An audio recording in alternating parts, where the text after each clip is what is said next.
They said power protects you, but that night, power was the reason she almost died. In the freezing rain of downtown Chicago, a woman once worth millions crawled through a dark alley, barefoot, injured and terrified. That woman was Diane Carter, the CEO of one of the biggest tech firms in the state. And the man who saved her wasn't a billionaire. He was a mechanic with oil on his hands, a little girl by his side, and a heart cleaner than anyone in her corporate world. But that night, fate decided to flip their worlds upside down. Soft rain, the sound of footsteps echoing. Narrator: Diane Carter had built her empire from scratch, a black woman who fought her way into a boardroom full of sharks. But when she discovered that her partners were stealing millions from their own company, they decided to silence her. Cornered, betrayed, she ran with only one thing in her hands: her laptop. Inside it, 5 years of evidence that could destroy them. Her ankle twisted on the wet asphalt. She fell, gasping for breath. Then a cold voice behind her said, "You should have signed the papers, Diane. Now it's too late." That's when another voice cut through the storm, calm, low, protective. "Hey, leave her alone." It was Michael Torres, a single father and local mechanic. His 6-year-old daughter, Sophia, peeked out from behind him, clutching a crayon drawing. The suited man smirked, but when he saw Michael's stare, steady and unflinching, he backed away into the shadows. Diane slid down the wall, trembling. Michael approached slowly. "You're safe now," he said softly. She looked up, and for the first time in years, she saw real kindness.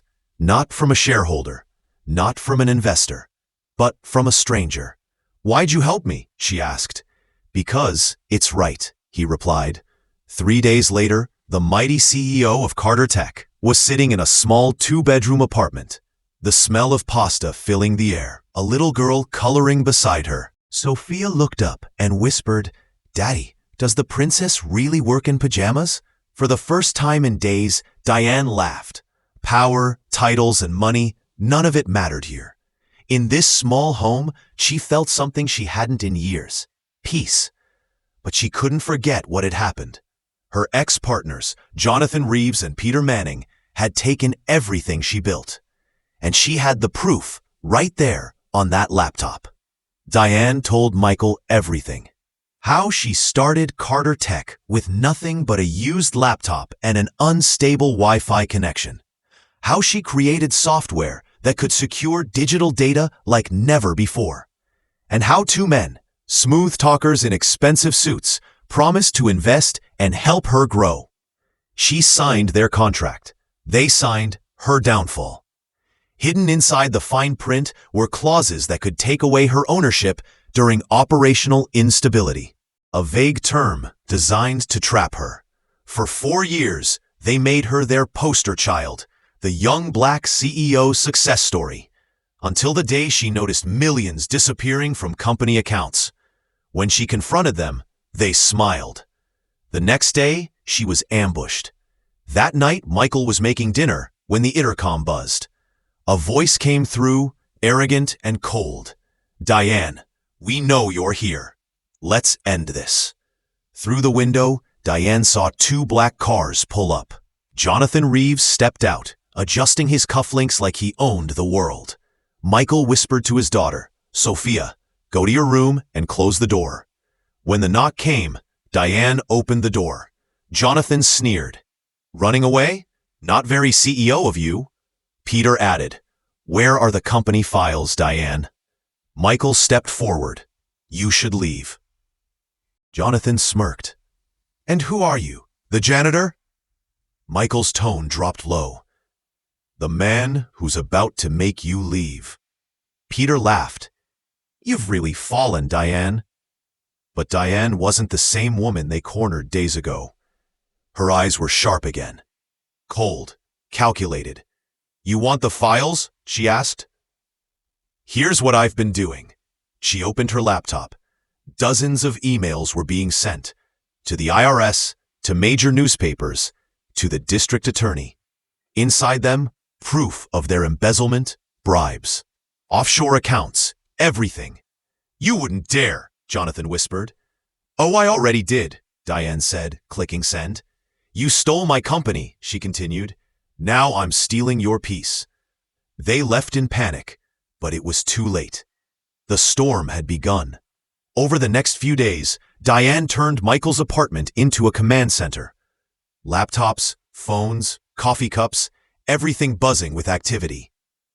Michael tried to rest, but Diane barely slept. Sophia whispered, "Daddy, why isn't Diane sleeping?" "Because, Princess, when someone steals your dream, you fight harder to take it back." Diane wasn't just taking her company back. She was burning down their empire. She contacted Amanda Richardson, a former federal prosecutor and expert in corporate crime. Amanda reviewed the evidence and said, "They didn't just betray you, Diane.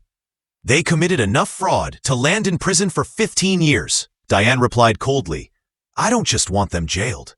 I want them ruined." Amanda smiled. "Then let's make it unforgettable." That same night, Diane received a text from Marcus Thompson, her college ex, now a top Silicon Valley CTO. "I heard what happened. Need help?" "Yes," she replied. "I need a tracking system, invisible, fast, and untraceable." "You'll have it by morning." Meanwhile, Jonathan and Peter were panicking. Federal agents were calling. Banks were freezing accounts. And the media? They had gone wild with headlines. "Whistleblower CEO exposes tech fraud. Carter Tech under federal investigation." At a law firm downtown, Peter slammed his fist on the table. "She's destroying us!" The lawyer sighed. "Gentlemen, she's not angry. She's strategic. You're already 3 moves behind." Thursday morning, they thought they had won. The board of directors voted to remove Diane as CEO, citing financial irregularities. Jonathan and Peter walked into Carter Tech headquarters, smiling, ready to take over. But when the elevator doors opened, they froze. Dozens of journalists, cameras flashing. At the center table, Diane Carter, calm as fire. Beside her stood Amanda Richardson, Marcus Thompson, and 2 federal agents. "Good morning, gentlemen," Diane said, smiling. "Perfect timing for our press conference." Jonathan stuttered. "Press conference?" Amanda stood up. "We're here to announce the federal investigation into Carter Tech executives Jonathan Reeves and Peter Manning for fraud, tax evasion, and attempted corporate sabotage." Screens around the room flickered to life, showing every document Diane had leaked, every email, every secret account. Peter's knees buckled. Jonathan tried to speak. "You can't do this." "Oh, but I already did," Diane interrupted. Within hours, the story went national. The company's shares dropped. But Diane didn't care. Justice wasn't about money anymore. It was about truth. Michael watched the broadcast from home, Sophia on his lap. When Diane appeared on TV, smiling with pride, Sophia clapped. "Daddy, the princess won!" Michael smiled softly. "She's not a princess, sweetheart. She's a warrior." Weeks later, Diane returned to the same alley where everything began. The city was quiet this time. Michael stood beside her, holding 2 cups of coffee. "You did it," he said. "No," she replied, looking up at the skyline. "We did it." That night taught her something power could never buy: the value of good hearts in a greedy world. A mechanic, a little girl, and a fallen CEO proved that kindness can start revolutions. Diane rebuilt Carter Tech from the ground up, this time with Michael as her head of maintenance, and a new mission carved on the company wall: do the right thing, even when no one's watching.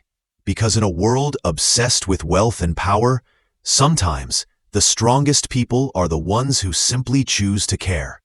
When the world betrays you, don't seek revenge through hate. Rebuild through justice. Because true power isn't in destroying others. It's in proving they never controlled your story.